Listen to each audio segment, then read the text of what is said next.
She pulled her sleeve down so fast, she knocked the water glass off the table, and the look on her face wasn't embarrassment.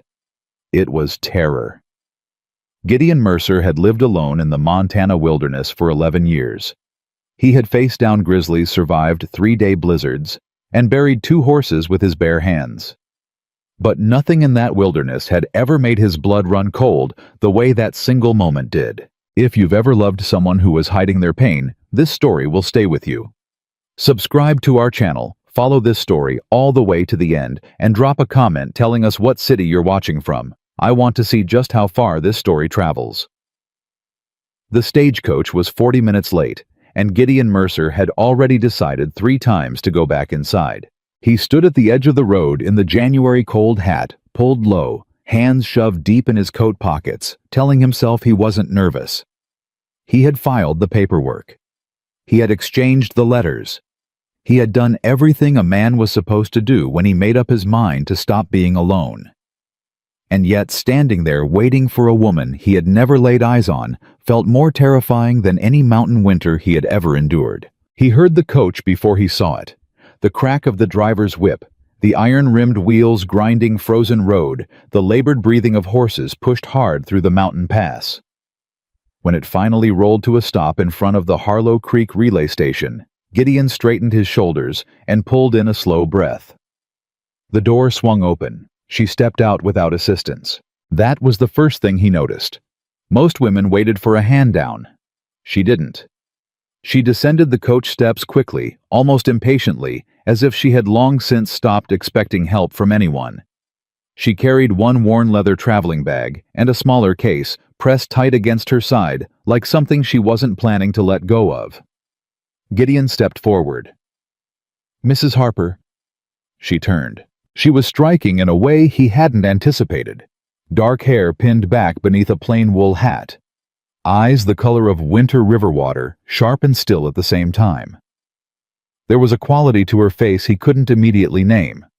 Not coldness. Something more guarded than that. "Mr. Mercer," she said. Not a question. A confirmation. She had already sized him up before he opened his mouth, and whatever she concluded she kept entirely to herself. "Long ride," he offered. Yes. He reached for her traveling bag. Her hand tightened around the handle for a half second, just a half second, before she released it. He pretended not to notice. The drive back up the mountain took nearly 2 hours. Gideon filled some of the silence with practical information. The cabin sat at 4,000 feet. The nearest town was Harlow Creek, 14 miles south. The winter had been hard, but the homestead was solid, the livestock healthy, the root cellar well stocked. He told her where things were kept, what the daily work looked like, what she could expect from the land. She listened without interrupting, asked 2 questions, both precise, both practical. How many head of cattle? Was the well inside the fence line? By the time they reached the homestead, Gideon had learned almost nothing about her, except that she was composed in a way that felt less like confidence and more like armor. That first evening, he made supper. Simple fare salt pork, boiled potatoes, cornbread. He set the table and called her from the room he'd cleared and cleaned 3 times over the past week. She came to the table, sat, and folded her hands. He noticed she sat with her back to the wall. He noticed her chair was angled slightly toward the door. He didn't say anything about either of those things. "The cornbread's a little heavy," he said instead. "I'm better with a skillet than a Dutch oven." Something moved across her face. Not quite a smile. Close to one. "It's fine," she said. They ate mostly in silence. He didn't push. He had written in his last letter that he wasn't a man who needed constant conversation, and he'd meant it. But there was a difference between comfortable quiet and the kind of quiet she carried, a quiet that felt like held breath, like a woman perpetually braced for something. Halfway through supper, he dropped his fork. It clattered loud against the tin plate. She flinched so hard she nearly came out of her chair. The sound was nothing. A fork, a plate. Gideon picked it up without comment and kept eating, but he felt something shift in his chest, a slow, uncomfortable recognition he wasn't ready to name yet. After supper, she helped clear the table without being asked. Efficient, deliberate movements. no wasted motion. She washed the dishes with the focused attention of someone who had learned long ago that doing things correctly the first time was safer than having to do them again. When she finished, she turned toward the hallway. "I'll be going to bed," she said. "Good night, Mrs. Harper." She paused with her back to him. "Evelyn," she said quietly. "You can call me Evelyn." Then she walked to her room. He heard the bolt slide home. He stood at the kitchen table for a long time after that, listening to the wind come down off the mountain, and did not sleep well. The first week taught him things she never said out loud. She woke before dawn every morning. He could hear her moving through the cabin while the sky was still black. By the time he rose, she had already stoked the fire, fed the chickens, and started the coffee. The first morning he came out to find everything done, and her standing at the window with a cup in both hands, watching the dark yard with the same expression a soldier wears on watch. "You didn't have to do all that," he said. "I was awake," she said simply. She was always awake. That much became clear within days. Whatever sleep she managed was brief and restless. He could hear it the way she'd go still for an hour or two, and then begin moving again, long before light. She threw herself into work the way some people throw themselves into rivers completely, and with the intention of going under. She repaired a section of fence on the south pasture that had been loose for 2 seasons. She reorganized the root cellar with an efficiency that made Gideon feel mildly embarrassed. He hadn't done it himself years ago. She assessed the cattle with a practiced eye and told him matter-of-factly that 2 of the younger steers were showing early signs of respiratory trouble and needed separating before it spread. She was right. He separated them that same afternoon. "Where'd you learn livestock?" he asked her. "My father ran cattle in Kansas," she said, "before he sold the land." "So you grew up with it?" "I grew up useful," she said. There was no bitterness in it, just fact stated plainly, and closed off from further discussion. He learned to read those moments, the sentences she ended like doors pulled shut.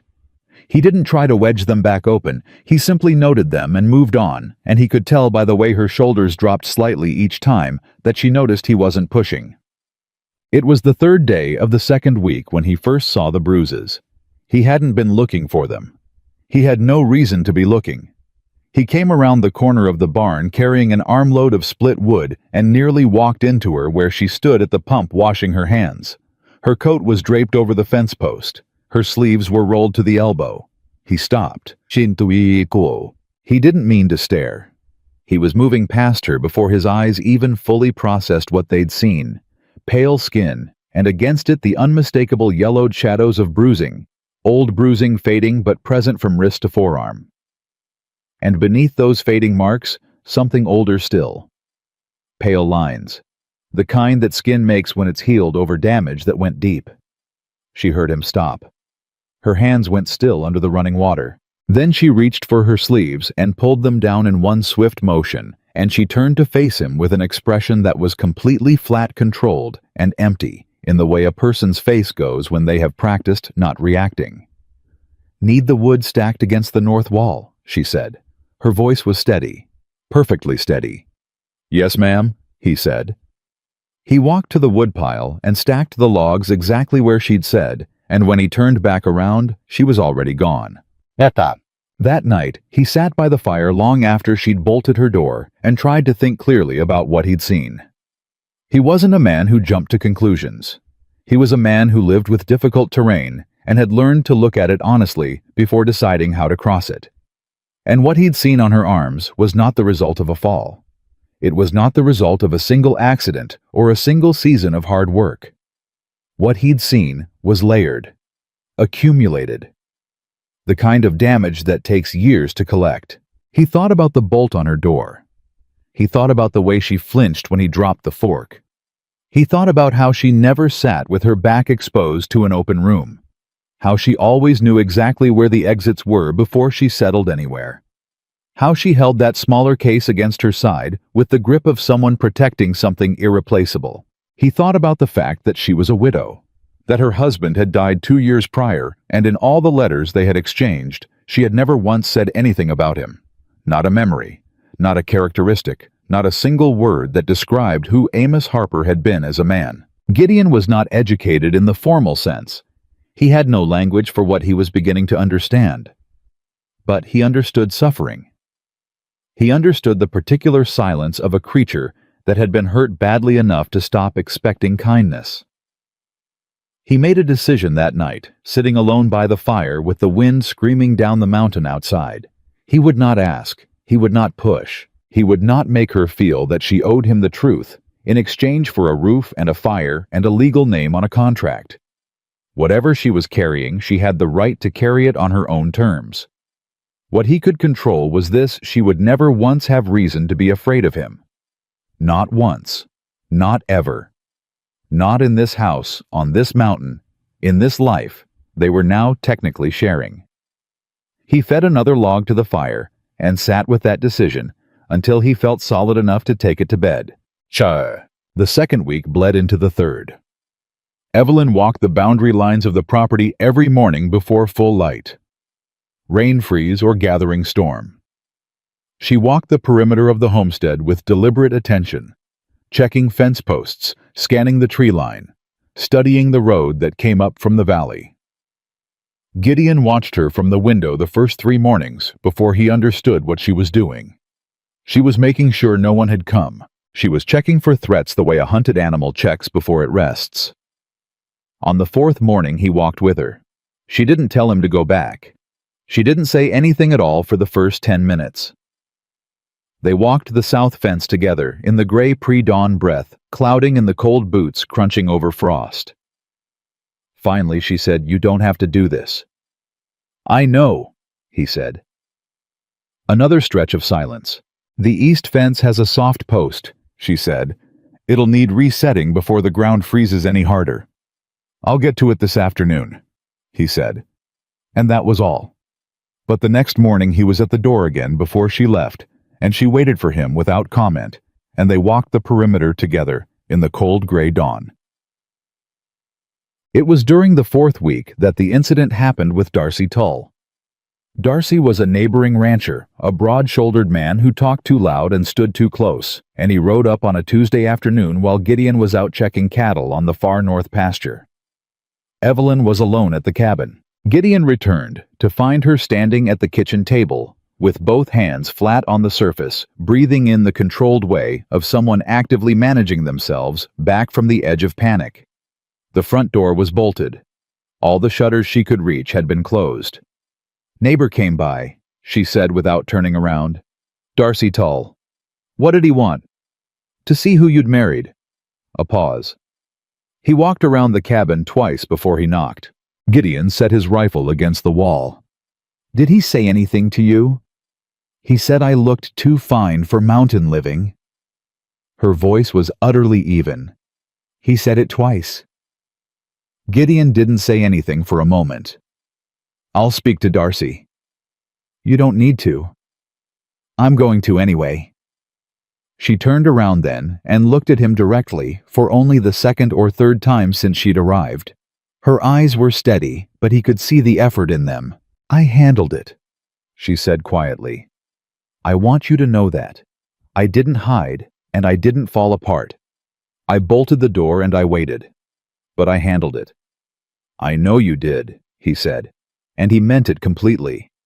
Something in her face shifted, then a small, almost imperceptible relaxation, as if she had been waiting for someone to believe her capable, and hadn't been sure it would come. He did speak to Darcy, 2 days later at the feed store in Harlow Creek. He kept it brief, and he kept his voice quiet, which in Gideon Mercer's experience was more effective than raising it. Darcy Tull did not come to the homestead again. The weeks that followed were quiet, in the way that building things can be quiet, not empty, but full of the small sounds of something taking shape. Evelyn began leaving her bedroom door open at night, not wide, just a crack. Gideon noticed and said nothing. She began sitting at the supper table without angling her chair toward the exit. She began occasionally to respond to his dry humor, not with full laughter, but with that almost smile that had been the first thing he'd seen in her face, and that he had found himself quietly watching forever since. One evening, She looked up from the sock she was darning and said without preamble, "Amos didn't like laughter." Gideon looked up from his book. She wasn't looking at him. Her eyes were on her work. "Said it was undignified," she continued. "In women, especially." A silence. "He sounds like a damn fool," Gideon said. She was quiet for a moment. Then very quietly, almost to herself, she said, "Yes, he was." She went back to her darning. He went back to his book. But something in the room had changed, and they both knew it, and neither of them needed to say so. Later that same week, she found him in the barn after supper working a piece of harness that had cracked in the cold. She stood in the doorway for a moment, watching him work. "Can I ask you something?" she said. "Go ahead." "Why did you place the advertisement Truly?" A pause. "Most men out here who want a wife have reasons. Church, heirs, someone to cook." She tilted her head slightly. "You don't seem like those reasons." He kept his hands on the harness. 11 years is a long time to eat supper by yourself, he said finally. That's all. He thought about it honestly. Loneliness does something to a man over time, he said. You start to lose track of what matters. You forget how to care about things outside yourself. I didn't want to become that. He looked up. I wanted to remember. She considered that for what felt like a long time. That's an honest answer, she said. I try to be. She looked at him for a moment longer. Then she turned and walked back toward the cabin, and he watched her go, and he thought that whatever it was she was carrying, whatever shadows had followed her up out of the valley and into his mountain, she was still standing upright beneath the weight of them. And he thought that was one of the bravest things he had ever seen. The month of February arrived with a brutality that felt personal. Temperatures dropped past anything the thermometer in the barn could measure. The cattle pressed together for warmth and still had to be checked twice daily. The trail down to Harlow Creek became impassable. The wind came off the peaks with a sound like tearing fabric, and the cabin shuddered against it night and day. And through all of it, Evelyn Harper worked. She worked in the cold without complaint. She worked through days when the sky was a flat, featureless gray, and the cold was the kind that got inside your bones and stayed. She carried water and broke ice from the trough and helped Gideon wrestle feed to the cattle when the snow was waist-deep in the lower pasture. One afternoon, hauling a feed sack together through thigh-deep snow, he slipped and went down hard on one knee. Without thinking, she reached and grabbed his arm to steady him. Both of her hands gripped his forearm and held until he found his footing. He straightened. She released him immediately. Thank you, he said. She nodded. Brief, professional. But it was the first time she had reached toward him instead of away. And they both knew it, and neither of them made anything of it, and that restraint was itself a kind of language that neither of them needed to translate. Charles, on the last night of February with the storm rising toward something that would shut the mountain down for days, Gideon added extra logs to the fire and brought out the good coffee he saved for hard nights, and they sat across from each other in the firelight. Evelyn had her hands around her cup. She was looking at the fire. There was something different in her face tonight. Not fear, not the careful guardedness she usually wore. Something more like a person standing at the edge of a decision looking down. My husband, she said suddenly, was very well liked. Gideon waited. In Billings, he was considered a fine man, a generous man, a pillar of the church. A pause. People said I was lucky. She turned her cup in her hands. People say a lot of things, Gideon said quietly. Yes, she said. They do. The fire popped. Outside, the wind found a new pitch. Gideon. She said his name directly, which she almost never did. What do you do when the thing you're afraid of isn't a person anymore? When the person is gone and the fear stayed behind? He looked at her across the fire. I think, he said carefully, that the fear was never really about the person. It was about what the person taught you to expect. He paused. And unlearning that takes time. It's not weakness to need time. She was quiet for a very long moment. "I've never had anyone say that to me," she said. "Well," he said simply. "It's true." The fire burned, the mountain raged outside, and Evelyn Harper sat in the firelight with her hands around her coffee cup and looked at the man across from her with an expression he couldn't fully read, but felt in his chest like a struck bell, open and aching, and dangerously close to something like hope. She said nothing more that night, neither did he.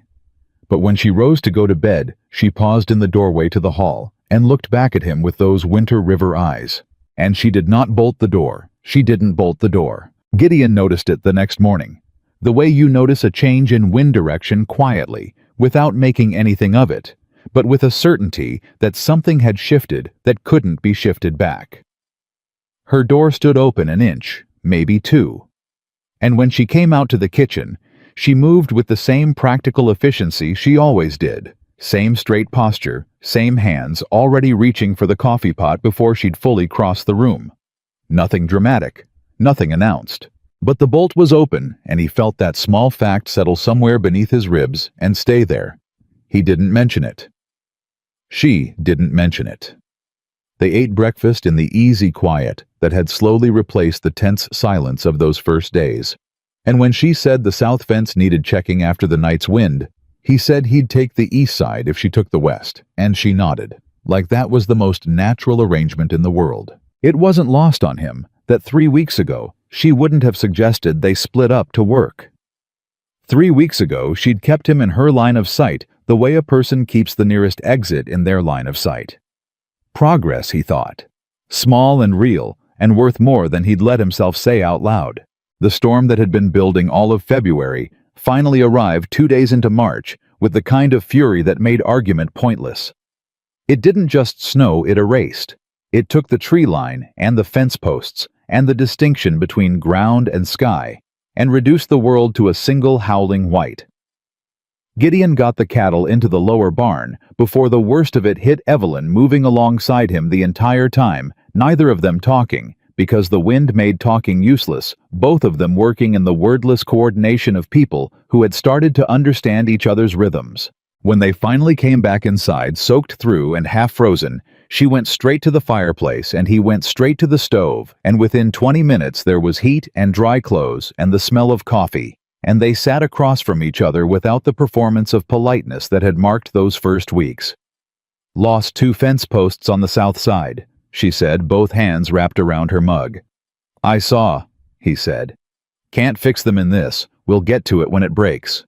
"The young steer," she said. "The one on the left with the soft leg. He was limping worse this morning." "I'll look at him when the wind drops."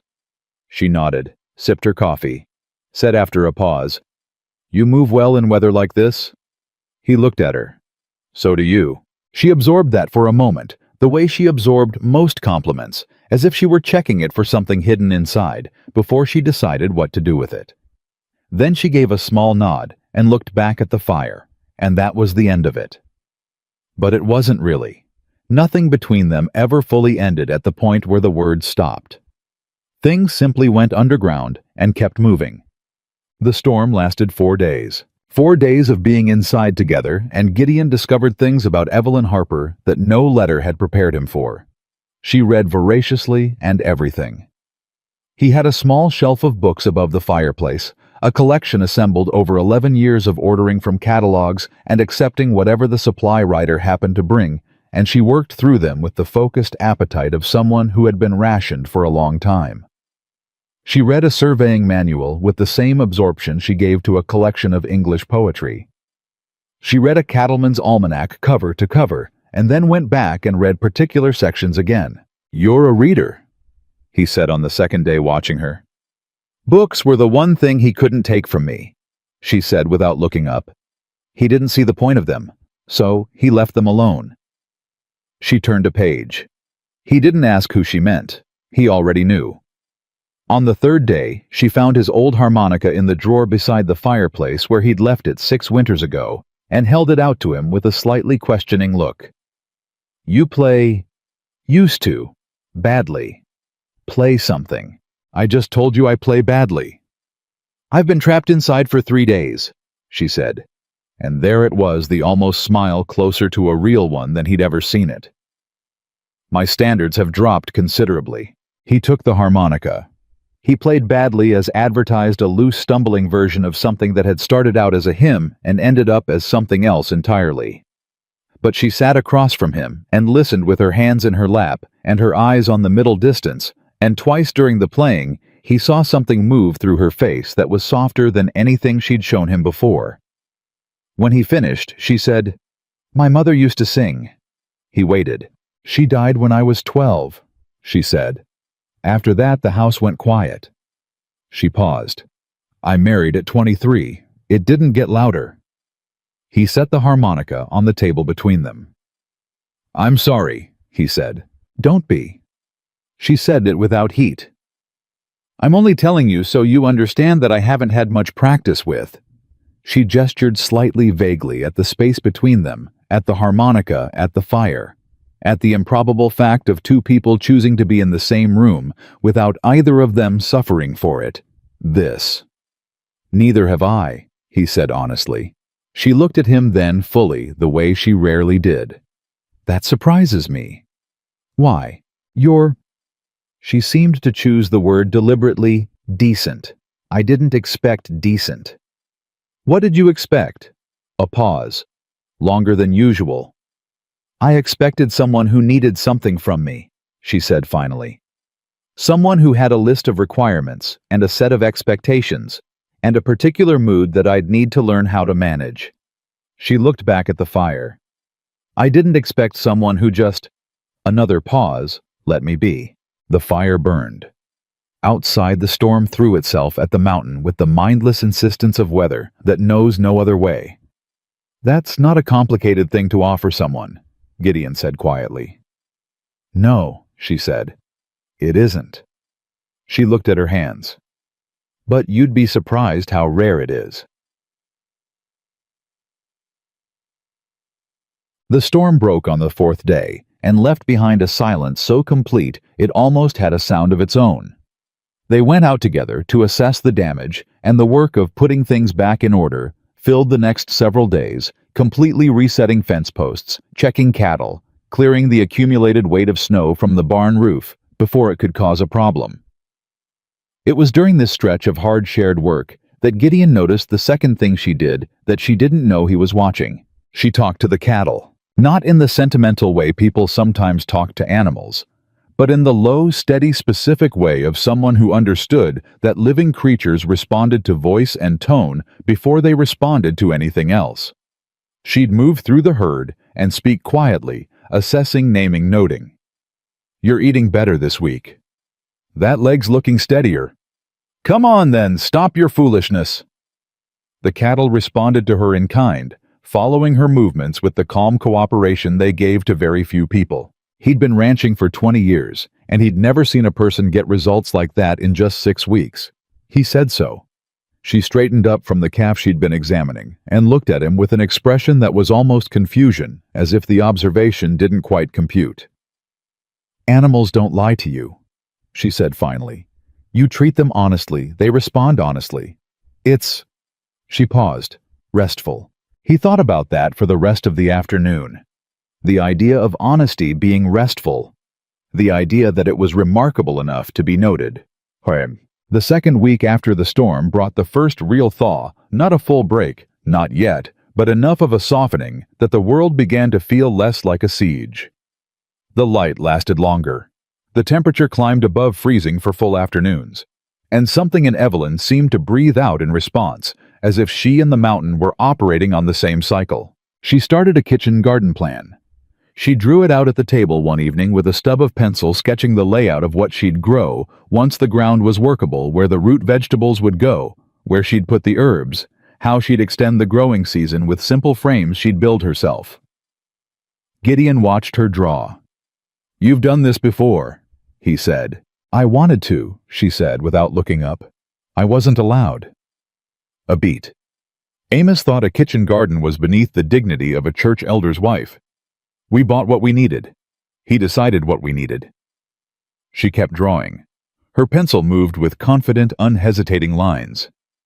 I know exactly what I want, she said, and there was something fierce and quiet underneath it that made it about more than vegetable rows. Then plant it, he said. She looked up. The whole north side of the cabin, he said. It's yours. Do what you want with it. She held his gaze for a moment with those winter water eyes, and he thought he saw something pass through them, something old and startled, like a person hearing a word in a language they'd almost forgotten they once spoke. All right, she said softly. She went back to her drawing. But the lines she made after that were somehow different, broader, more certain, as if the pencil had gotten permission to mean something. It was 10 days into the thaw when Hattie Greer came to call. Hattie ran the general store in Harlow Creek and had done so for 22 years, which meant she knew everything about everyone within a 40-mile radius and operated on the firm principle that information was best gathered in person. She arrived mid-morning with a basket of supplies Gideon hadn't ordered and an expression of warm, undisguised curiosity. Just wanted to make sure you were both settled after that February mess, she said cheerfully, already inside and already looking around with the practiced eye of a woman filing everything she saw into careful mental notes. Gideon introduced them. Evelyn shook Hattie's hand with the deliberate composure she deployed whenever a new person appeared present, correct, unrevealing. Hattie was not easily managed. You're from Billings, then, she said, settling herself at the kitchen table with the confidence of someone who had been welcomed into every house in the territory at least twice. You know the Aldrich family? Thomas Aldrich runs the land office there. I know the name, Evelyn said. And the Harper family, your late husband's people. Hattie's voice was perfectly pleasant. Amos Harper. Elder Harper they called him, didn't they? The change was instantaneous and almost invisible. Evelyn's spine straightened a fraction. Her hands, which had been moving to set out cups, went briefly still. Yes, she said. They did. Terrible thing losing a husband young, Hattie said with genuine sympathy. How long were you married? 9 years, Evelyn said. 9 years. Hattie shook her head. And no children. A pause that lasted exactly 1 beat too long. No, Evelyn said. No children. Gideon stepped in then smoothly without making it obvious. He asked Hattie about the road conditions coming up from the valley, and Hattie pivoted to that topic with equal enthusiasm, and the moment passed. But he had seen Evelyn's face in that pause. He had seen what the question about children did to it. Not grief exactly. Something more complicated. Something with layers. He filed it away and said nothing. After Hattie left considerably later than she should have, and with considerably more gossip delivered than received, Evelyn stood at the window and watched her wagon descend the road in silence. She means well, Gideon said. I know. She's going to tell everyone in Harlow Creek about you. I know that too. A pause. Is there anything she might hear about me that would... She stopped. Started again. Are there things people in Billings might say about me that you'd want to know ahead of time? He considered the question seriously the way it deserved. Only if you want to tell me, he said. Other people's versions of your life aren't something I particularly need. She turned from the window and looked at him. Amos's family is still in Billings, she said. Her voice had gone quiet and careful. His brother Caleb. She paused. He contested the property when Amos died. He said Amos had intended to leave certain holdings to the church. He said I'd manipulated Amos into changing the will. Her jaw tightened. He said a great many things. What happened with the property? I retained what was legally mine, she said. The county judge agreed with the documentation. A beat. Caleb did not take it graciously. Is that why you left Billings? She looked at him for a long moment. I left Billings because staying meant spending the rest of my life being Amos Harper's widow, she said. And I had already spent 9 years being Amos Harper's wife. And I had... Her voice was steady and tight and furious with control. I had decided I was finished letting that name define what I was allowed to be. The silence after that was charged. Not uncomfortable. Something more like the air before a storm breaks, full of something that hasn't landed yet. "Good," Gideon said. She blinked. "Good," he said again, simply and without qualification. She stood very still for a moment, and then something in her shoulders dropped. Not collapse, not weakness, but the specific dropping of a weight carried so long the body has forgotten it could be put down. And she turned back to the window and said nothing more, and he let the silence be what it needed to be. That evening she cooked supper. She'd been splitting the cooking with him since the second week, but tonight she took over the kitchen entirely and produced something that bore no resemblance to his usual functional meals, a proper beef stew with biscuits that were light in a way his never managed to be, and a dried apple cobbler from stores she'd apparently been saving without telling him. He looked at the table when she called him in, and then looked at her. "You didn't have to go to all this trouble," he said. "I know I didn't," she said. There was something different in her face tonight, deliberate, but also underneath the deliberateness, something almost shy. "I wanted to." It was such a simple thing to say. I wanted to, not I had to, not I was supposed to. I wanted to. He sat down. "Evelyn," he said, "this is the best meal I've had in 11 years. "That's not a high bar," she said. But she was smiling. A real one this time, small and careful, but real. And he felt it hit him somewhere in the chest, like something long cold finally meeting heat. It was 2 weeks after Hattie's visit that Evelyn's past first arrived in something more solid than implication. It came in the form of a letter. She brought it from the mail drop in Harlow Creek on a Thursday afternoon and stood in the kitchen doorway, holding it with both hands and not opening it, and the look on her face, controlled braced white around the edges, told Gideon everything he needed to know before she said a word. "Caleb Harper," she said. He waited. "He knows where I am." She looked up from the envelope. "He says the land documentation I filed in Billings contains irregularities." Her voice was flat and precise, the voice she used when she was managing something that could crack her if she let it. "He says he intends to pursue the matter through the county court." "Does it?" Gideon said. "Contain irregularities?" "No." She said it with absolute certainty. "It does not." "Then he's bluffing." "He may be bluffing," she said, "but Caleb Harper has the church behind him and 3 attorneys on retainer, and he has never in his life accepted a loss without making the person who beat him pay for it." She set the letter on the table. "He isn't just bluffing. He's warning me." "Warning you of what?" She looked at him steadily. "That he's coming." The weight of that settled over the kitchen like a change in air pressure. Gideon pulled out the chair across from the letter and sat down. "Then we'll be ready," he said. She stared at him. "We," he said with deliberate emphasis. The word landed differently than either of them anticipated. She'd been carrying it alone for so long, all of it, the fear and the legal threat and the 9-year weight of what Amos Harper had made of her life, that the simple addition of one more person to the pronoun seemed to physically affect her. He watched it move through her face, watched her hold it and almost reject it, and then slowly, carefully allow it to stay. "You don't know what you're taking on," she said. "I took it on when you stepped off that stagecoach," he said. "I just didn't know the particulars yet." A long silence. "He'll try to use the abuse against me," she said quietly. It was the first time she'd used that word directly. Abuse. Plain and unvarnished, without euphemism or apology. "He'll say I provoked it. He'll say I manufactured evidence of it. He'll say Amos was a saint and I was—" She stopped. "He'll say the things that men like Caleb Harper say when they have no other argument left." Gideon felt something in him go very still. Not the stillness of shock, the stillness of a man deciding something. "What evidence do you have?" he said. She looked at him. "You said you retained what was legally yours," he said.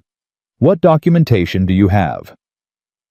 She crossed to the small case she kept in her room, the one she'd carried pressed against her side off the stagecoach, the one she'd never let out of arm's reach in all the weeks she'd been here. She set it on the table and opened it. Inside letters, legal documents, property records. A physician's report from a doctor in Billings, dated 4 years prior, and a ledger that Gideon could see even at a glance, was meticulous dates, incidents, witnesses, amounts. Years of careful, terrified, brilliant documentation. He looked up from the case to her face. "You were keeping records," he said, "the whole time." "I didn't know if I'd ever need them," she said. "I just knew I needed to keep them." "Evelyn," he stopped, chose his words carefully. Do you understand what this is?" "It's my life," she said simply. "Written down so no one could tell me I was imagining it." He sat with that for a long moment. The fire crackled. Outside the window, the mountain was going dark purple and blue, and finally black indifferent as mountains always are. "There's a lawyer in Helena," he said. "Friend of a friend. Good man, I'm told. Honest, which out here is rarer than good." He looked up at her. "Would you be willing to write to him?" She looked at the open case, at the years of careful evidence she'd carried across half of Montana in a battered leather box. "Yes," she said. And then, with a quietness that cost her something, "I didn't know who to trust with it." "You can trust me with it," he said. She held his gaze. "I'm starting to understand that," she said. It was not a declaration. It was not a turning point wrapped in sentiment. It was simply a woman who had been given every reason to distrust the world, and almost every reason to distrust men in particular, saying quietly and with full awareness of what it meant that she was beginning to believe in one specific exception. He nodded once. She closed the case, but she left it on the table. And that night when she went to her room, the door stayed open more than a crack. It stayed open wide enough that the firelight from the main room reached the edge of her floor, and the dark at the center of the cabin was finally, for the first time since she'd arrived, a shared dark instead of a solitary one. Gideon sat by the dying fire long after she'd gone quiet and stared at the leather case sitting on his kitchen table and thought about 9 years. He thought about what it took to live inside a life like the one she'd described. Not just survive it, but think clearly enough inside it to document it, to preserve evidence, to plan for a future, even when a future must have seemed impossible to imagine. He thought about what she'd said. "I didn't know who to trust with it." He thought she trusted me with it. And he sat there with that fact settling into him the way the cold settled into the mountain, deep and permanent and altering something structural. And he understood, not for the first time, but for the first time, with full clarity, that whatever Caleb Harper brought down from Billings, whatever legal threat or church pressure or calculated cruelty he sent ahead of himself as warning, he was not going to find the same woman he'd known. And he was not going to find her alone. The letter from Helena came back in 11 days. Gideon had expected 2 weeks at minimum given the road conditions and the fact that he'd sent the inquiry through a freight rider rather than the postal route. 11 days meant the lawyer had read it and responded the same day it arrived, which told him something important before he'd even broken the seal. He read it at the table while Evelyn stood at the stove with her back to him, pretending to check the coffee. He knew she was pretending because the coffee had been done for 10 minutes. "His name is Warren Holt," Gideon said. "He says the documentation you described is exactly the kind of material that establishes legal standing. He wants to see the physician's report and the property ledger before he makes any formal assessment." He paused. "He also says Caleb Harper's name is known to him." He used the word. Gideon scanned the letter, persistent. Evelyn turned from the stove. "What does he mean by persistent?" "I think he means Caleb Harper has tried this kind of thing before." Gideon set the letter down. "With other people." Something moved through her face. Part relief, part fury.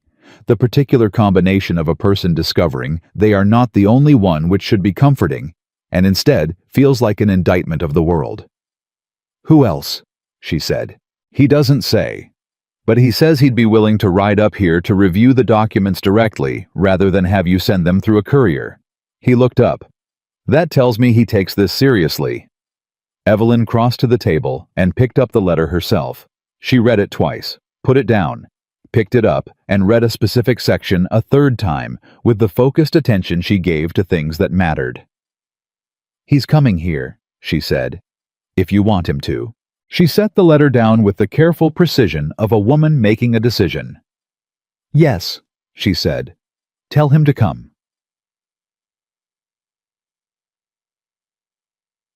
Warren Holt arrived 3 weeks later on a Thursday that had decided to behave like early spring. The sky cracked open and blue above the peaks for the first time in months. He was a compact, gray-haired man in his 50s, with the specific bearing of someone who had spent decades in rooms where people lied to him professionally, and had developed an excellent sense of when they weren't. He shook Gideon's hand. He shook Evelyn's hand. He sat at the kitchen table and accepted coffee and declined anything to eat, and then he opened his own leather case and folded his hands on top of it and looked at Evelyn directly. "Mrs. Mercer," he said, using her new name, Gideon noticed without being asked. "I'd like you to tell me everything, in your own time and in your own order. I won't interrupt unless I need a clarification." Evelyn looked at him for a moment. Then she got up, went to her room and came back with the case. She talked for 2 hours. Gideon sat at the far end of the table and listened to things he had sensed, but never fully heard the chronology of 9 years laid out in precise, careful language. Dates and incidents organized with the same systematic clarity she'd used to document them in the ledger. She spoke without crying. She spoke without anger, or rather with anger so thoroughly managed it came out as precision. She described Amos Harper's public character and his private one, and the gap between them with the specificity of someone who had spent years studying both. Warren Holt did not interrupt. He took notes. His pen moved steadily and his face remained professionally still. But twice Gideon saw something pass through the lawyer's eyes that was not professional at all. When she finished, the room was quiet for a long moment. "Mrs. Mercer," Warren Holt said, "I want to tell you something before we discuss strategy." He paused. "In 30 years of law, I have reviewed documentation like this exactly 4 times. And in each of those cases, I have been grateful that someone had the presence of mind and the courage to keep it." He looked at the open case between them. "This is not just evidence. This is a record that will be very difficult for anyone to challenge because it was not assembled after the fact. It was assembled in real time by someone who understood that the truth needed a witness even when no one else was in the room." Evelyn absorbed that. She absorbed it the way she absorbed most things that were given to her, without conditions, slowly, and with the slight disbelief of a person whose hands have been empty long enough that they've stopped reaching. "What does Caleb actually have?" Gideon asked. "Letters," Holt said. "Church elders willing to testify to Amos Harper's character. A claim that certain property was verbally promised to the church, and that the final will was signed under duress." He paused. "It is not nothing, but compared to what you have," he nodded at the case, "it is considerably less than nothing." "He'll come here," Evelyn said. "He won't let it go to a hell in a courtroom if he can avoid it. He'll want to handle it personally. He'll want to—" She stopped. "He'll want to see if I'm still someone he can frighten." "Are you?" Holt asked. Not unkindly, simply directly. She looked at him. "I'm working on it," she said. Holt stayed 2 days. He reviewed every document in the case with meticulous attention, made his own copies, asked questions that were precise and occasionally uncomfortable, and at the end of the second evening told them he would file a preemptive legal brief with the county court in Billings, establishing Evelyn's clear and documented ownership of the property in question, which would force Caleb to either produce his evidence in a formal setting or abandon the claim entirely. "He won't abandon it," Evelyn said. "No," Holt agreed. "But he'll have to commit to a venue, and his evidence is weakest in a formal venue." He looked at her steadily. "He's been operating in the informal spaces his whole life. Church meetings, private conversations, social pressure. In a courtroom, none of that works the way he's used to." After Holt left, Gideon found Evelyn sitting at the kitchen table with the leather case closed in front of her and both hands flat on the lid and her eyes on the middle distance. "How do you feel?" he asked. She thought about it honestly. "Like I've been holding my breath for 2 years," she said. and I'm not sure if I should breathe yet." "You can breathe," he said. "Nothing about this is over, but you can breathe." She looked at him. "You've been very calm about all of this." "Have I?" Most men would be. She searched for the word unsettled, finding out the woman they married came packaged with this much trouble. "You're not trouble," he said. "Caleb Harper is trouble. You're just the person he's been directing it at." She stared at him for a beat too long. Then she looked away. "I keep waiting for there to be a price," she said quietly. "For the kindness. I keep waiting to find out what you want in return." The directness of it landed between them like something physical. "Nothing," he said. "Just that. Nothing." She nodded once tightly, like a person filing information they weren't quite ready to fully process. "Go to bed, Evelyn," he said. "We fixed a fence today and dealt with a lawyer, and tomorrow we've got cattle to check." The almost smile appeared. "You're very good at that," she said. "At what?" "At making the extraordinary ordinary." He didn't know what to say to that, so he said nothing, and she went to her room, and the door stayed open. April arrived, and with it something Gideon hadn't anticipated: joy. Not grand or announced. The small, specific variety, the kind that shows up in the ordinary run of a day and catches you sideways. Evelyn's kitchen garden went into the ground in the second week of April, and she worked it with a ferocity and a delight that he hadn't seen from her before, a kind of physical happiness that came from doing something she'd chosen entirely for herself. She talked to the seedlings. She came inside with her hands dark with soil and a satisfaction on her face that was different from the satisfaction of completing necessary work. It was the satisfaction of making something that was only hers. He built her a cold frame for the early plants without being asked, cutting and fitting the lumber on a Sunday morning. She came out to find it done and stood looking at it for a moment, and then looked at him with an expression he couldn't immediately name. "You measured it to fit the north bed exactly," she said. "You drew it out," he said. "I just used your dimensions." She put her hand on the frame, ran it along the edge. "Thank you," she said, and there was something in the two words that carried the weight of much more than a cold frame. "It'll need a glass panel," he said. "I'll order one from the supply catalog." "I can pay for it." "I know you can." He picked up his tools. "I'll order it anyway." It was in the middle of April, on a night when the temperature dropped back below freezing without warning, and they'd spent the evening close to the fire because the cold had come back mean and sudden, that Evelyn said the thing that changed the gravity of everything between them. They'd been talking, really talking, the way they'd learned to do over these months back and forth, and without performance, about her life in Kansas before Billings. Her father's land, the cattle she'd helped run as a girl, the open space of it, and how she'd loved it, and how she'd somehow believed that marrying a landowner in Montana would bring that feeling back. "Instead, you got Amos," Gideon said. "Instead, I got Amos," she agreed. And then, after a pause, "He hit me for the first time on our wedding night." The fire popped. Gideon went absolutely still. "I told myself it was nerves," she said. "His nerves. The occasion. I told myself a great many things over the years that I no longer believe." Her voice was level, carefully, deliberately level. "By the second year, I understood that it wasn't nerves and it wasn't going to stop. By the third year, I understood that no one was going to help me. The church thought he was a fine man. My father was dead. The women in our circle either didn't know or had decided not to." She paused. "And so I started keeping records. The ledger," Gideon said. "The ledger, the letters, everything. I didn't know if I'd ever use them. I just knew." She looked at the fire. "I knew that if I didn't write it down, eventually I'd stop believing it myself.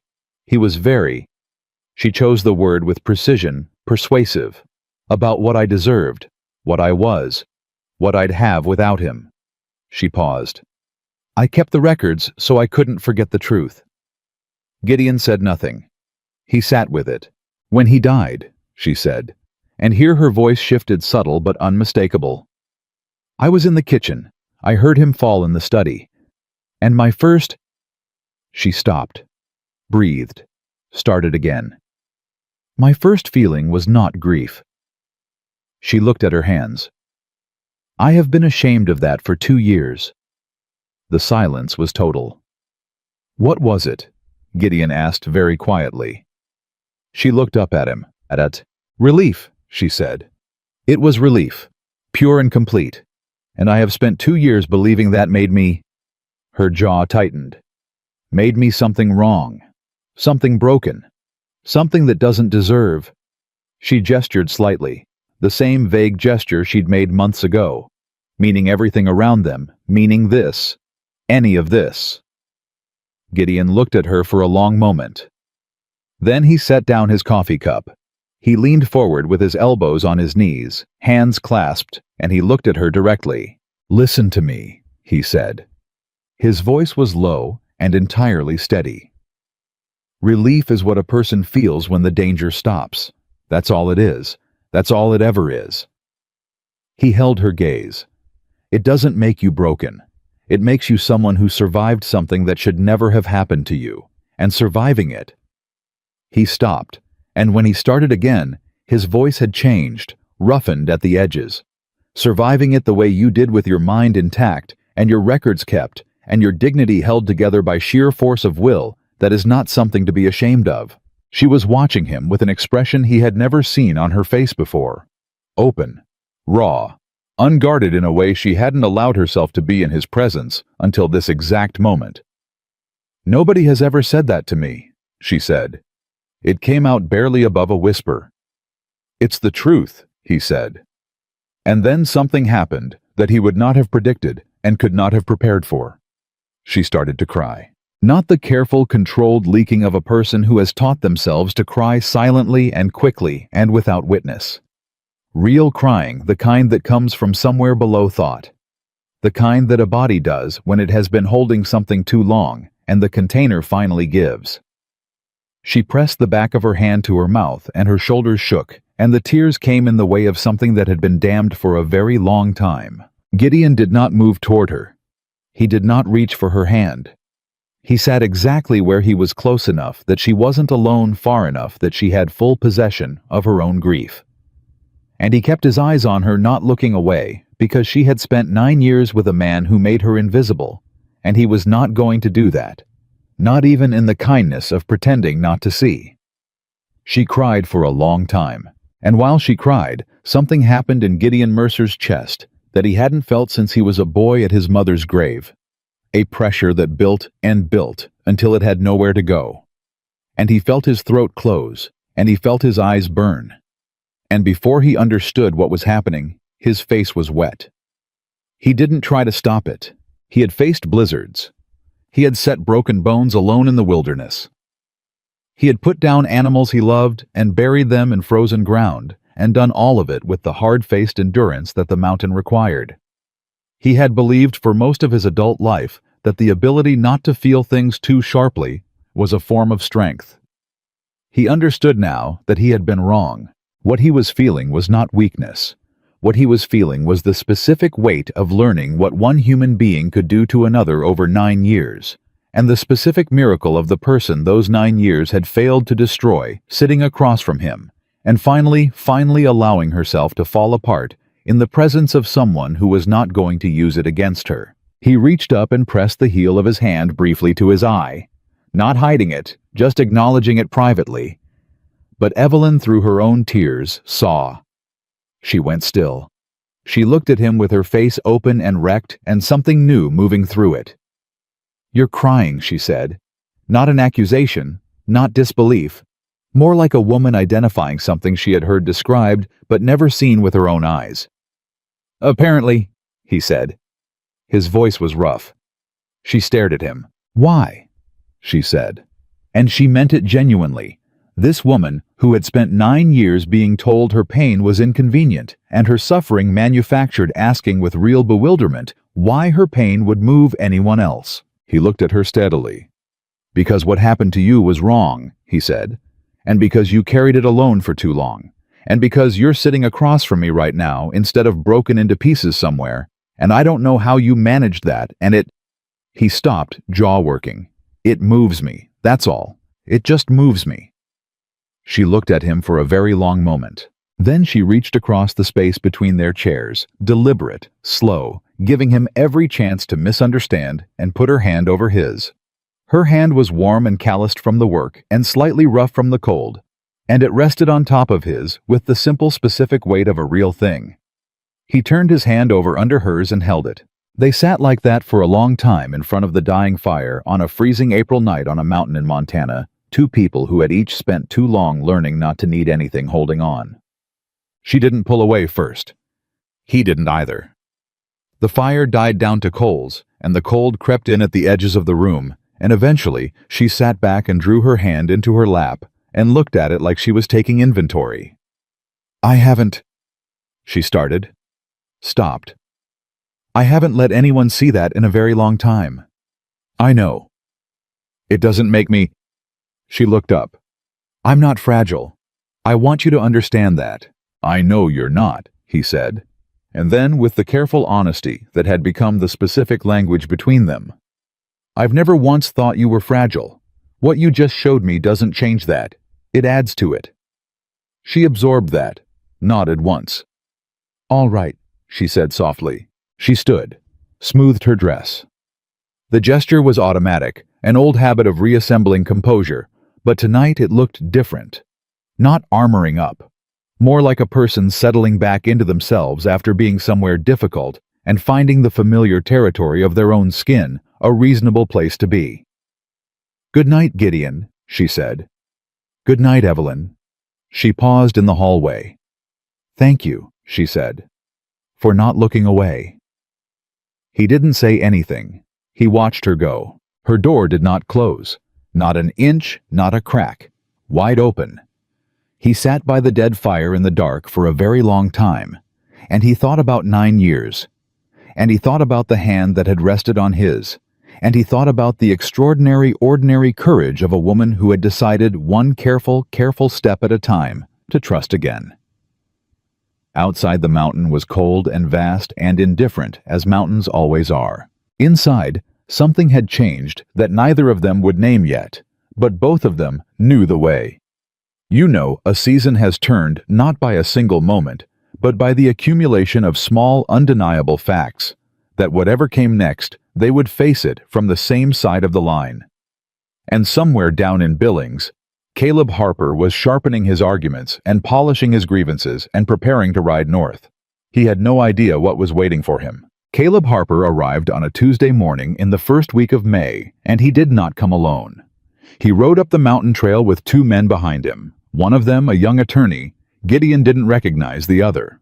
A broad, silent man who carried himself the way men carry themselves when they are paid to be present and intimidating. 3 horses, 3 sets of saddlebags, and the specific unhurried pace of someone who believes the conclusion of a visit is already settled before it begins. Gideon was splitting wood at the side of the cabin when he heard them coming. He set the axe down slowly and turned and watched them approach, and he felt a cold clarity move through him that had nothing to do with the morning air. He had formed a picture of Caleb Harper over the months of hearing his name spoken and unspoken, and the man who rode into the yard was close enough to that picture to be unsettling. 60 or near it, lean and straight-backed, dressed in the careful clothing of a man who understood that appearance was argument. Silver hair beneath a good hat. Eyes that moved quickly over everything, the cabin, the yard, the outbuildings, the garden, with the efficient inventory of someone calculating value. Those eyes landed on Gideon and stayed.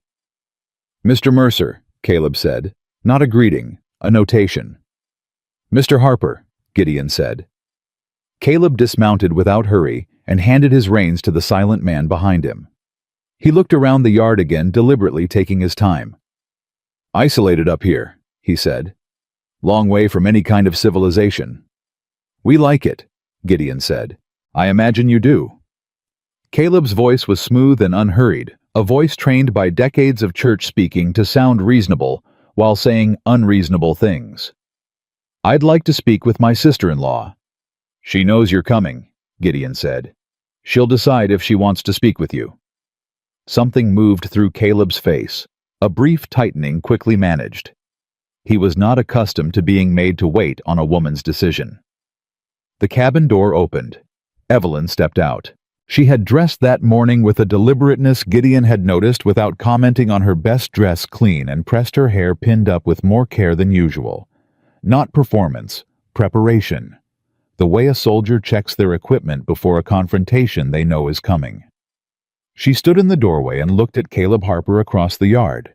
For a moment, neither of them spoke. Gideon watched Caleb's face during that moment and saw the calculation happening behind his eyes, reassessing, adjusting, recalibrating against whatever he had expected to find.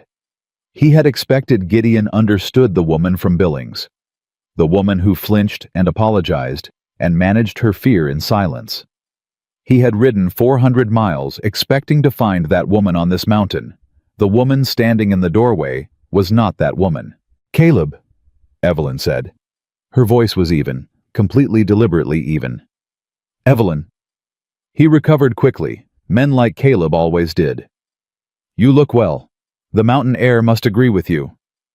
"It does," she said. "Come inside." Jugged. She seated them at the kitchen table, Caleb and his attorney across from her. Gideon at the end present, and quiet, the way a man can be present and quiet, and still make a room feel different. The silent man stayed outside with the horses, which told Gideon something about the attorney's assessment of how the meeting would go. The leather case sat on the kitchen counter behind Evelyn. Closed. Caleb settled himself with the ease of a man accustomed to occupying rooms and began without preamble. "I won't waste your time with pleasantries, Evelyn. You know why I'm here.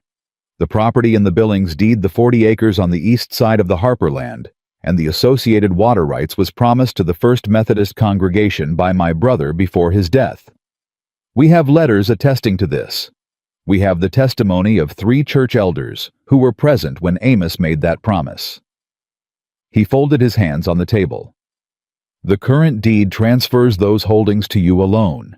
We believe it does not reflect my brother's true intentions, and we intend to demonstrate that in court if necessary." Evelyn listened to all of it without changing her expression. "Are you finished?" she said. Caleb blinked, just once. "I'm presenting you with an opportunity to resolve this without—" "Are you finished?" she said again, still even, still quiet.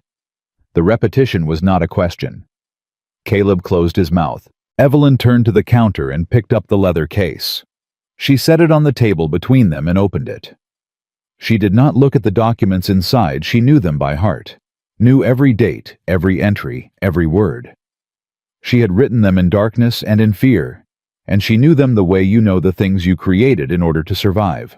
"The deed you're referring to was signed and witnessed in the presence of Judge Alderman Cole on March 14, 1885, she said. 2 years before Amos died. It was not a deathbed document. It was not signed under duress. It was signed by a man in full health in the presence of a county judge and 2 independent witnesses, neither of whom were affiliated with the Methodist congregation." She removed a document from the case and placed it face up on the table. "That is the deed. That is Judge Cole's signature and seal." Caleb's attorney leaned forward. His eyes moved over the document quickly and then moved again more slowly the second time. "Additionally," Evelyn said, removing another document, "these are the property tax records for the east 40 acres for the 7 years prior to the deed transfer, paid in full on time every year under Amos Harper's name. The water rights were assessed and recorded separately at the same time." She placed a third document beside the second. "These are those records." Caleb's jaw had tightened. He had not expected documents. He had expected a woman he could pressure into uncertainty. He had expected old territory he knew how to cross. "The letters from the church elders," he began, "describe a conversation that allegedly took place in 1883, Evelyn said. 2 years before the deed was legally executed and registered. If Amos intended to give the land to the church, he had 2 years in which to do so and did not." She looked at Caleb directly. What a man says in conversation and what a man does in law are 2 different things. Judge Cole understood that. I believe the court in Helena will understand it as well. The attorney touched Caleb's sleeve, a small, almost invisible gesture, the gesture of a lawyer telling his client to stop talking. Caleb did not stop. "Evelyn?" He dropped the formal tone and picked up something older, the familial, patronizing register he had likely used with her for 9 years. "You're in a difficult position. You're a widow remarried quickly, living on a remote property with a man most people in Billings have never heard of. There are those who would question your judgment. There are those who already are." He paused, letting that settle. A quiet resolution is in everyone's interest. The room went very still. Gideon felt the specific stillness of a man deciding whether to speak and deciding not to, because the woman across the table didn't need him to speak. "Caleb," Evelyn said, and something in her voice had changed, not louder, not harder, but lower and more certain, the tone of a person who has arrived at a place they intended to reach and is now fully there. "I want to make sure you understand what's in this case." She reached in again and removed a fourth document. "This is a physician's report filed with the county medical office in Billings in September of 1882. It documents injuries I presented with on that date. The physician's notes are," she paused, "specific." Caleb's face had gone very still. "This is a second report," she said, placing another beside it. "March 1884. This is a third." Another document. "June 1886, 7 months before Amos died." She looked up. "There are entries in this ledger." She placed the ledger flat on the table and opened it. "For every year of our marriage, dates, incidents, in my handwriting recorded the same week they occurred." The attorney had stopped taking notes. "These documents," Evelyn said quietly, "are already in the possession of Warren Holt, attorney in Helena, who has filed a legal brief establishing my ownership of the disputed property. Mr. Holt is prepared to enter all of this evidence into the county court record if this matter proceeds to trial." She closed the ledger. "All of it, Caleb, including the physician's reports, including the dates and details, in a public record that anyone can read." The silence that followed was a different kind of silence than anything that had occupied that room before. It was the silence of a man understanding for the first time that the ground he thought he was standing on was not there. "Those are private matters," Caleb said. His voice had changed.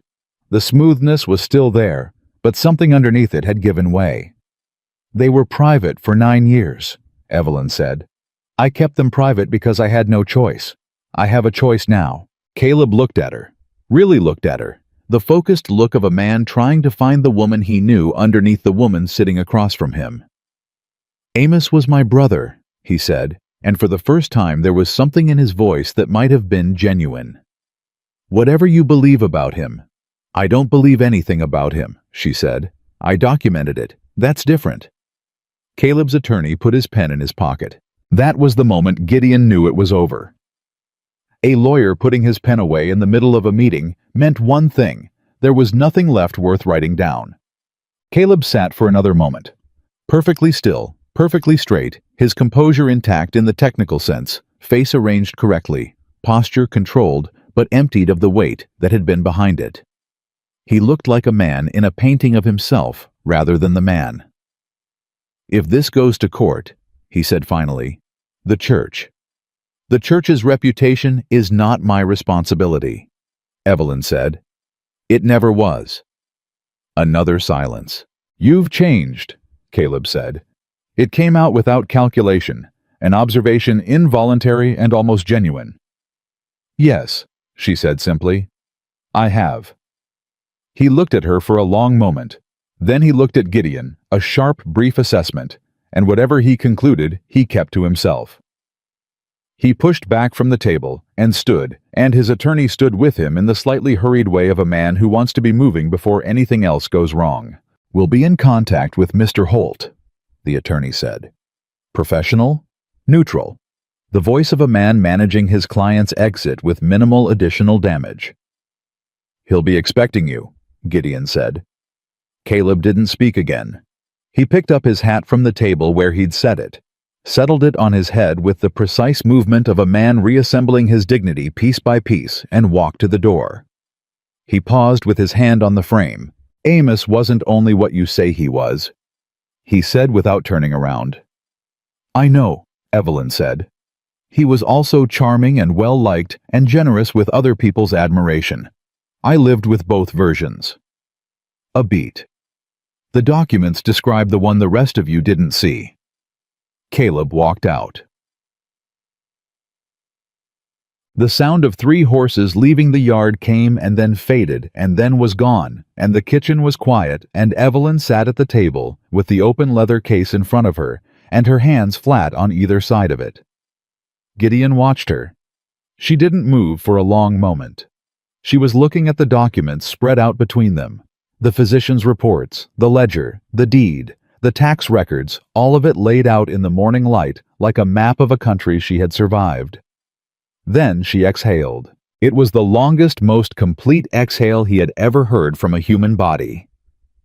The kind that comes after something has been held for so long that releasing it is almost its own separate act of courage.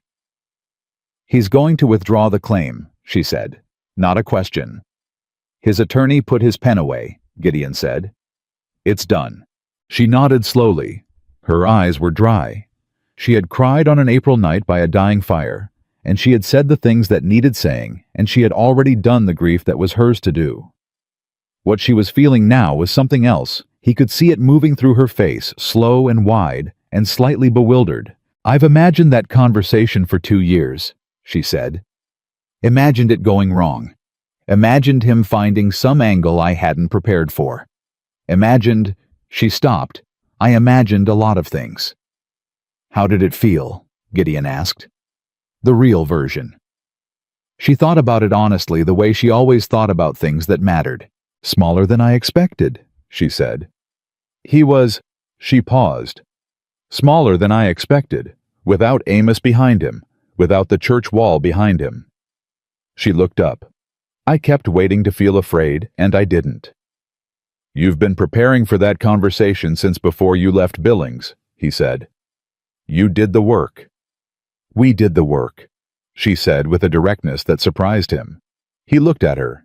Warren Holt, she said. The brief he filed, the way you sat at that table and didn't say a word and still made Caleb understand that this was not a situation he controlled. She held his gaze. I was not alone in that room. No, he said. You weren't. She looked down at the documents for a moment. Then she began carefully and methodically to put them back in the case. Physician's reports, ledger, deed, tax records, each one placed with the same care she'd used to create them. Not carelessly, not dismissively, but with the specific handling of something that had mattered and always would, even when its immediate work was done. She closed the case. I need to walk, she said. Go ahead. She stood, looked at him for a beat. Come with me. He was already on his feet. They walked the south boundary.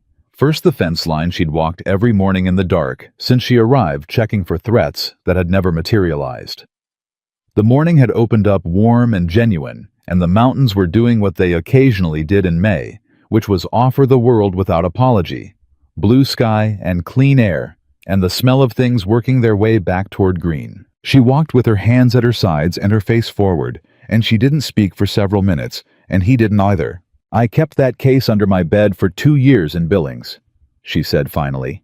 After Amos died, while Caleb was making noise and the church was offering condolences and everyone was telling me what a loss it was. She kept walking. I slept with it under the bed because I was afraid he'd send someone to the house. I was afraid they'd come in the night and take the one thing that proved the truth. But they didn't, Gideon said. No. She paused at a fence post, tested it briefly with her hand solid, and kept walking. They underestimated me. They always did. She said it without bitterness, without pride, just fact. Amos underestimated me. Caleb underestimated me. They saw a quiet woman and they thought quiet meant empty. Quiet doesn't mean empty, Gideon said. No, she said. It means I was listening. It means I. They reached the east corner and turned north, and the mountains rose ahead of them. And she stopped walking suddenly and stood looking up at them with an expression on her face he hadn't seen before, open and wide and unguarded the way a face gets when it stops bracing for impact. "I own land," she said, just like that, like she was hearing it for the first time. "You own land," he confirmed. 40 acres in Billings I don't want and never need to see again," she said. But also, she turned slowly, looking at the fence lines, the pasture, the slope of the mountain. "Also this. Half of this. My name is on the deed here too." He'd added her name to the homestead deed in February, after the lawyer's first letter, without making an occasion of it. He'd told her simply that it was done, and handed her the document, and let her read it at her own pace. And she'd folded it carefully, and put it in the leather case, alongside everything else. "You don't have to look like that's a surprise," he said. "Your name's been on that paper for 3 months." "I know," she said. "But I was—" She looked at him. "I was still waiting to find out what it cost." He held her gaze. "Nothing," he said. The same word he'd used before, and he meant it the same way. She looked at him for a long moment in the May morning on the edge of their land, and something shifted in her face. Not the almost smile, not the careful, controlled appreciation she usually allowed herself.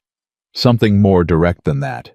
Something that looked at him, and didn't look away, and didn't calculate the risk of being seen. "Gideon," she said. "Yeah, I think—" She stopped, started again carefully.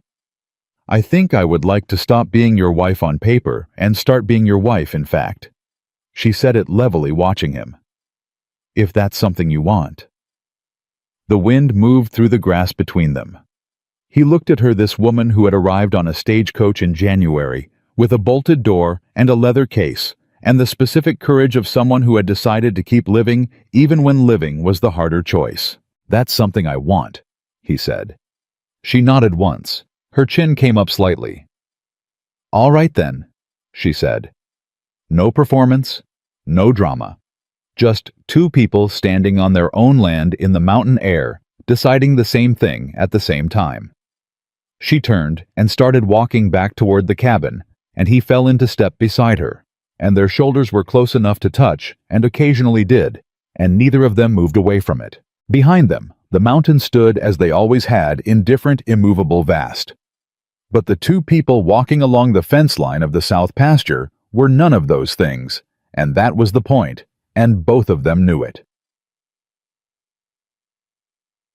That evening, Hattie Greer appeared at the door, called by some ranching community instinct that Gideon had stopped trying to explain, bearing a jar of preserved plums, and the focused curiosity of a woman who had heard horses on the mountain road and was owed an accounting. Evelyn let her in, set out cups, and told her with a directness that made Hattie's eyebrows rise appreciably that Caleb Harper had visited, that the matter of the disputed property was resolved in Evelyn's favor, and that she did not anticipate any further interference from Billings. Hattie looked at her over the rim of her cup for a long, silent moment. "Good," Hattie said.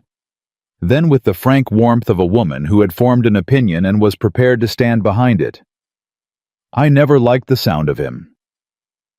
"Nobody who knew him well did," Evelyn said. Hattie looked between them both.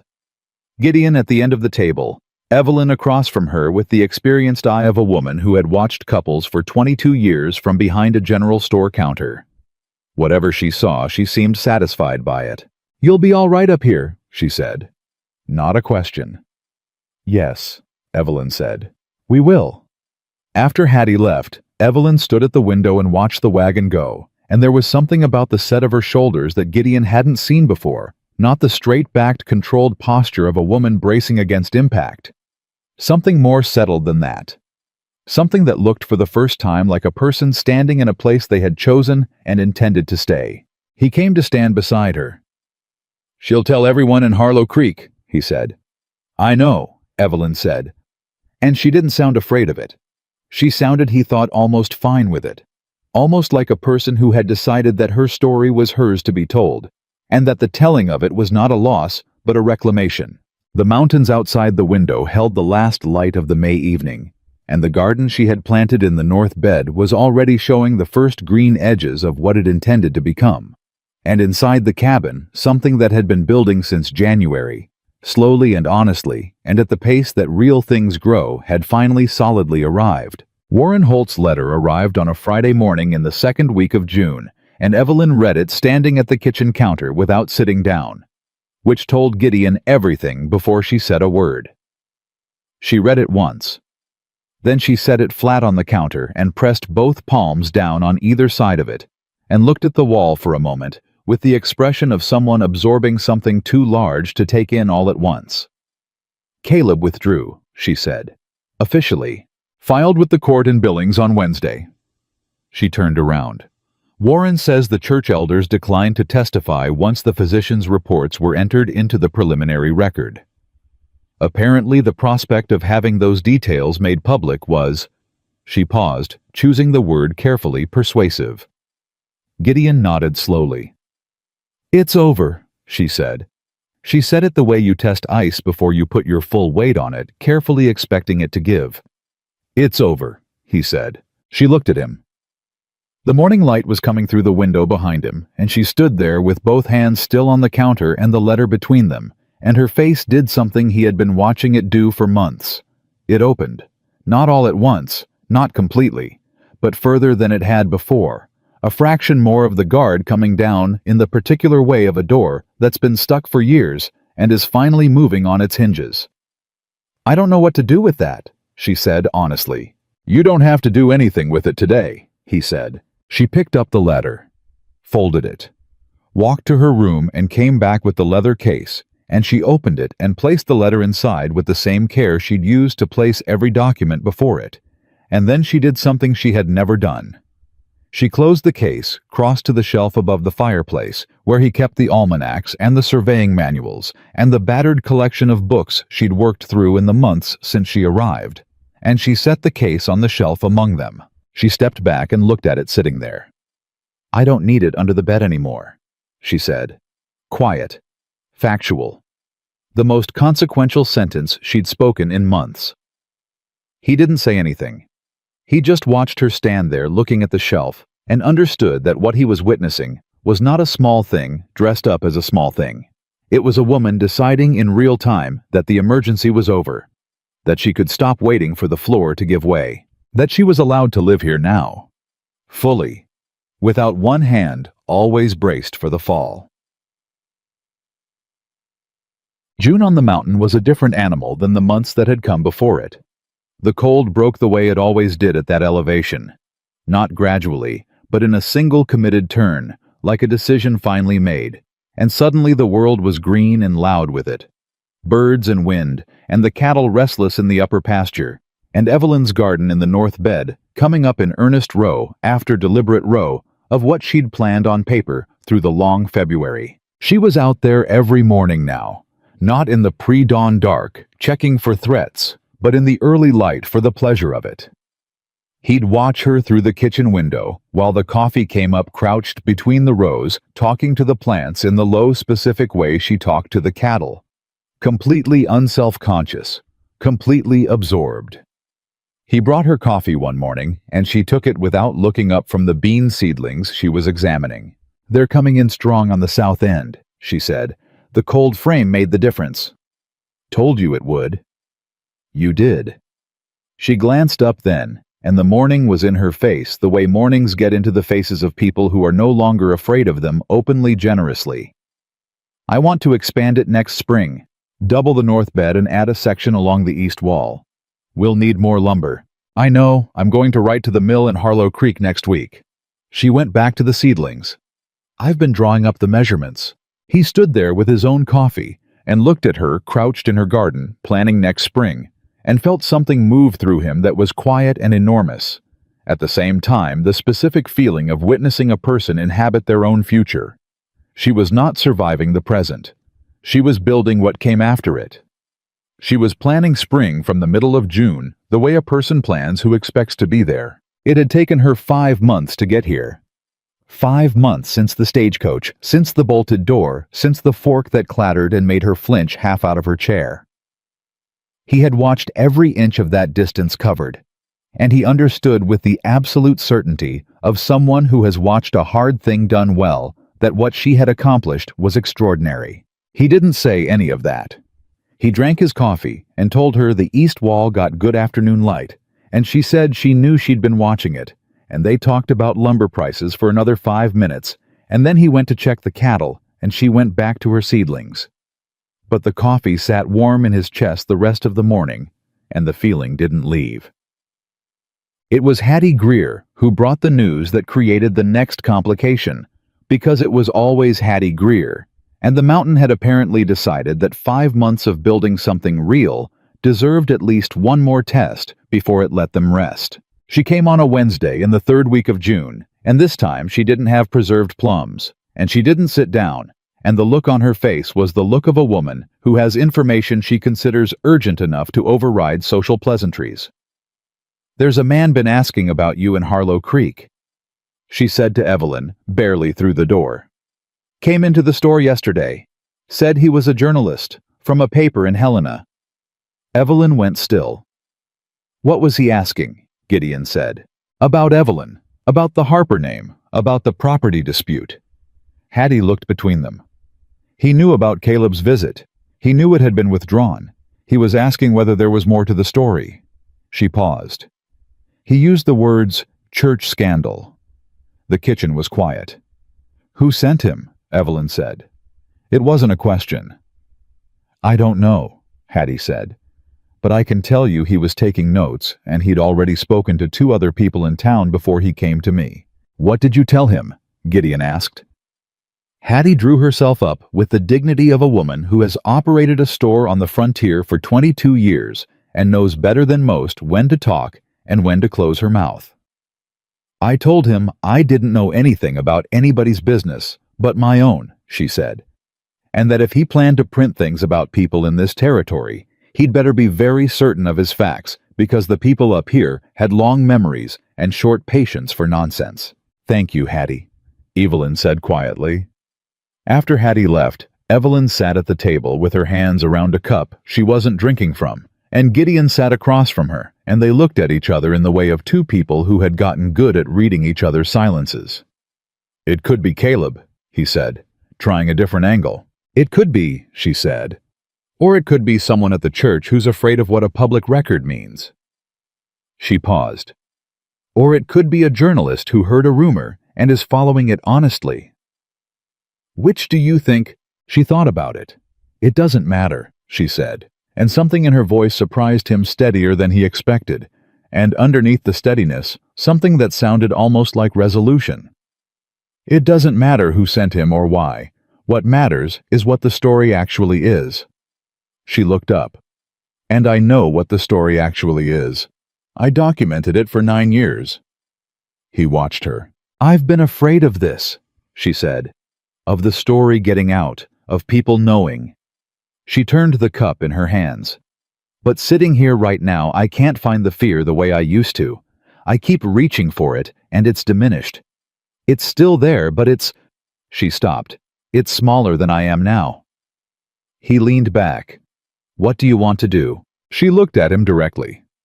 "I want to write to Warren Holt," she said. "I want to know exactly what is in the public record and what is not. I want to understand what a journalist can and cannot print, and what happens if he prints something false." She paused. "And then I want to decide myself whether there's a story I want to tell. On my terms, in my own words." The deliberateness of it landed in the room with the weight of everything that had led to it. "All right," he said. "Write to Warren. I'm going to do it today. Do you want help with the letter?" She shook her head. "No," she said, not sharply, simply. "I know what I want to say." She got up from the table, went to the desk he'd cleared for her in the corner of the main room. She'd claimed it in March without discussion, and he'd been glad to give it up, and she sat down and picked up her pen. And she wrote the letter herself, from beginning to end, without asking him to look it over before she sealed it.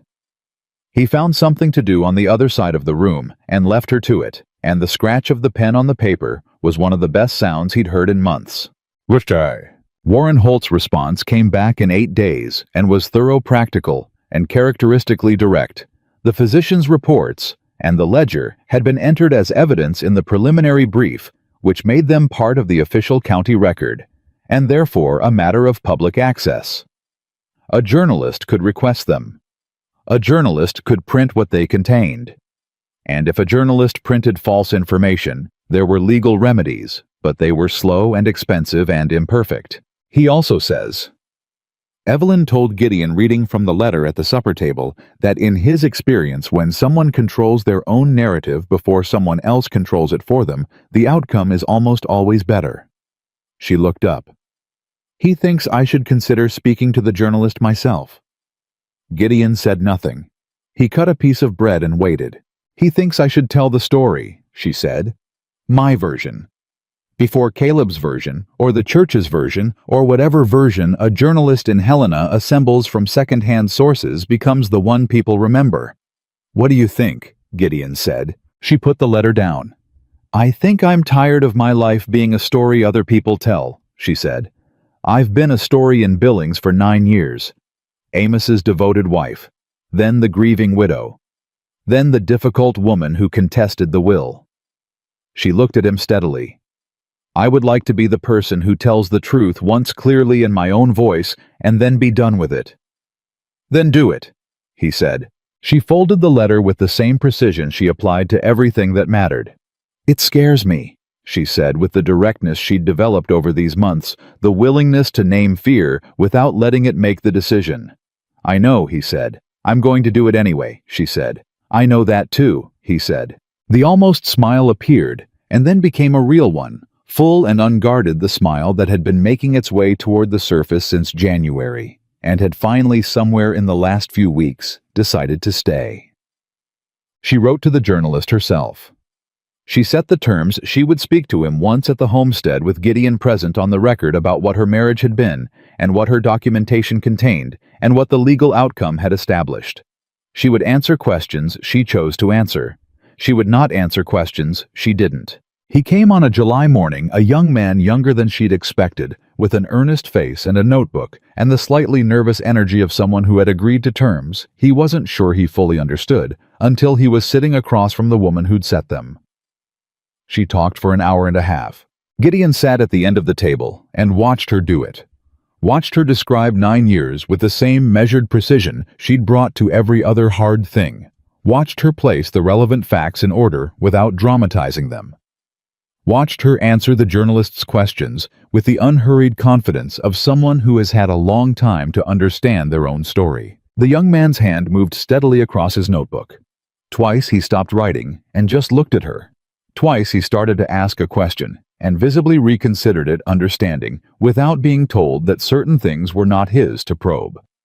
When it was over, he closed the notebook and looked at her with an expression that was professionally composed and personally affected. Mrs. Mercer, he said, I want you to know that what I write will be accurate. I don't have a version I'm trying to confirm. I have what you've told me and what the public record shows, and I intend to report both of those things honestly. Evelyn looked at him for a moment. That's all I've ever wanted, she said. For the truth to be reported honestly. He left mid-afternoon. She stood at the window and watched his horse descend the trail until it disappeared around the first bend, and then she stood there a moment longer in the quiet. How do you feel? Gideon asked. The same question he'd asked after Caleb left 2 months ago. Like I put something down, she said. Something I've been carrying since before I left Billings. Maybe since before Amos died. She turned from the window. I told the truth, out loud, to a stranger who's going to print it where people can read it. She paused. And I'm still standing. You are, he said. I didn't expect it to feel like this, she said. Like what? She thought about it. Like breathing, she said. Like the first full breath after a very long time of shallow ones. But sure. The article ran in the Helena Gazette in the last week of July. Hattie brought it up from Harlow Creek, folded inside a copy of the weekly paper, and she set it on the kitchen table in front of Evelyn, with the careful hands of a woman delivering something she understands the weight of. Evelyn read it at the table while Gideon stood at the stove and pretended to be interested in the coffee. She read it all the way through without expression. Then she read the last section again. Then she set the paper down and looked at the table for a moment. He was accurate, she said. All of it. Every fact. Every date. She paused. He called the documentation.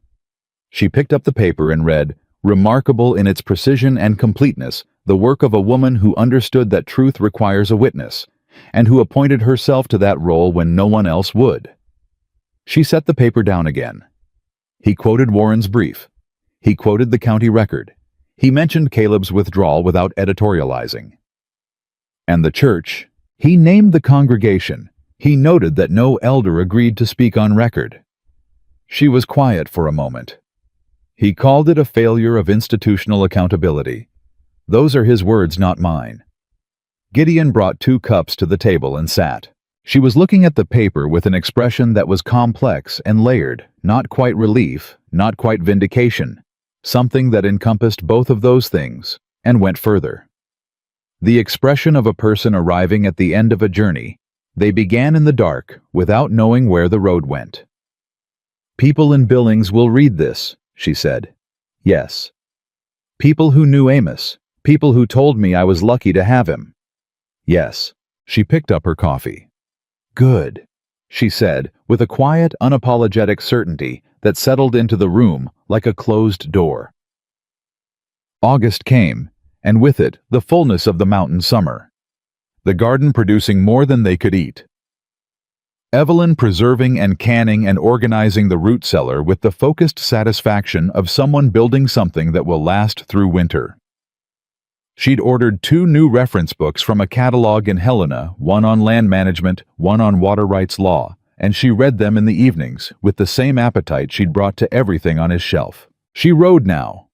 She had learned on a borrowed horse in May, and by June she was competent, and by August she was something more than competent. She rode the upper trails with the ease of a person who had stopped negotiating with the terrain and started moving through it. One afternoon in the second week of August, she came back from a long ride on the North Trail and came inside flushed from the wind and set her hat on the peg by the door and looked at him with an expression he'd learned to read as a particular kind of happiness. Not the performed happiness of someone trying to appear grateful, but the real kind arrived at without effort. "I went past the ridge line," she said.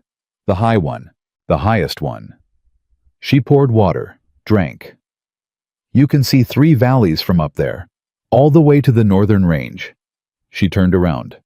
"I've been on this mountain for 8 months, and I've never been above the tree line." "What did you think?" he said. She considered it seriously. "I thought—" She paused. "I thought that I spent 9 years in a house in Billings believing the world was only as large as the fear I lived inside." She looked at him steadily. "And standing up there, I understood in my body, not just my head, that it isn't. That the world is—" She gestured broadly and adequately vast, and mostly indifferent to what Amos Harper thought of me. He looked at her. "And how does that feel?" "Like freedom," she said, simply and without qualification. "It feels exactly like freedom." In the last week of August, she filed the final legal documents. She went to Harlow Creek herself, rode down on a Tuesday morning with the documents in the leather case, and came back in the late afternoon with the case lighter by several papers and a county clerk's receipt in her pocket. And she rode into the yard and unsaddled her own horse and put him up herself and came into the cabin and set the receipt on the table between them. Gideon picked it up. "Read it," set it back down. "Evelyn Mercer," he said, reading the name on the receipt. "Sole title holder." "That's my name," she said. "On my land." She sat down across from him. "Mine and yours." He looked at her. "I know you put my name on the homestead deed in February," she said. "I know you did it without making anything of it, which is—" She stopped. "Which is the way you do things, and I want you to know that I understood what it meant even then. Even when I couldn't say so." She folded her hands on the table. "I'm saying so now." He was quiet. "You didn't rescue me," she said. And the way she said it was not a criticism. It was something that had clearly been thought about with care and was being given now as a specific intentional gift. "You didn't try to. You gave me space and time and the particular decency of being treated like a person capable of her own recovery, and—" She paused. That was more than anyone has ever given me. More useful than anything else anyone could have offered. You did the recovery, he said. I know I did, she said. I'm not misplacing the credit. I did the work. But the work was, she looked for the word easier, to do here, with you. She held his gaze. I want you to know that. I want to have said it directly. The afternoon light was long and warm through the window, and the garden was green outside it, and the mountains were doing what they did in the last light of August, which was turn every color they had all at once before the dark came. Gideon looked at this woman sitting across from him. The same woman who had stepped off a stagecoach in January with a bolted door and a leather case, and the particular courage of someone who had decided to keep going, when keeping going required everything. He thought about the bolt sliding home on the first night. He thought about the fork that clattered and the flinch that followed it. He thought about her hands under the pump sleeves coming down, and the complete flatness of her face in that moment. He thought about the night in April, when she'd cried for the first time, and he'd found tears on his own face, and neither of them had pretended otherwise. He thought about her hand on his. Evelyn, he said, I want to ask you something. She waited. Are you happy? He said. Just that. The simplest question and the one that mattered most. She didn't answer immediately. She sat with it the way she sat with everything that deserved a real answer, and he watched her check herself honestly, not performing happiness, not reaching for gratitude, just looking at the actual interior of her life and reporting what she found. Yes, she said. And then, with the specificity that was entirely her own, not in the way I used to imagine happiness when I was young, not large and dramatic, and full of things being given to me. Differently than that. She looked around the room, the shelf where the leather case now lived among the books, the desk in the corner, the window with the garden in it. Quietly, solidly, like something built rather than something found. He nodded. And you? She said. He thought about 11 years alone. He thought about supper for one and a harmonica he hadn't touched in 6 winters, and the particular slow erosion of a life lived entirely inside its own silence. Yeah, he said. I'm happy. She looked at him for a moment longer. Then she stood and went to the stove and checked the pot she had on for supper. And he went to the woodbox and brought in what the evening would need. And they moved around each other in the kitchen, with the ease of people who have learned each other's rhythm so thoroughly that the movement itself has become a kind of conversation. Outside, the August mountain was going gold and then orange, and then the deep blue that preceded the dark, and the first stars were appearing over the northern ridge, the same ridge she'd ridden to that afternoon, the same ridge from which you could see 3 valleys and the whole northern range and the vast, indifferent world that was so much larger than anyone's fear. She was not the woman who had stepped off the stagecoach. She was not Amos Harper's wife, or Amos Harper's widow, or Caleb Harper's problem, or a story in a Billings church circle, or a cautionary tale, or a charity case, or a woman to be pitied or managed or controlled. She was Evelyn Mercer, sole title holder, keeper of her own record planter of the North Bed writer of the High Ridge Woman, who had documented the truth for 9 years in the dark and carried it across Montana in a battered leather case, and placed it on a shelf above the fireplace in the house where she had finally fully chosen to live. The scars on her arms had not disappeared. They were still there, and they would always be there, and on certain mornings she looked at them and felt the old weight stir in her chest. But the weight no longer had authority over her. It was a record, like everything else she had kept evidence of what had happened, not a verdict on what she was allowed to become. And standing in the kitchen of her own home on an August evening in Montana, with the man she had chosen moving easily beside her and the land outside the window bearing her name on its deed and the story of her life, finally in her own possession, she was not surviving.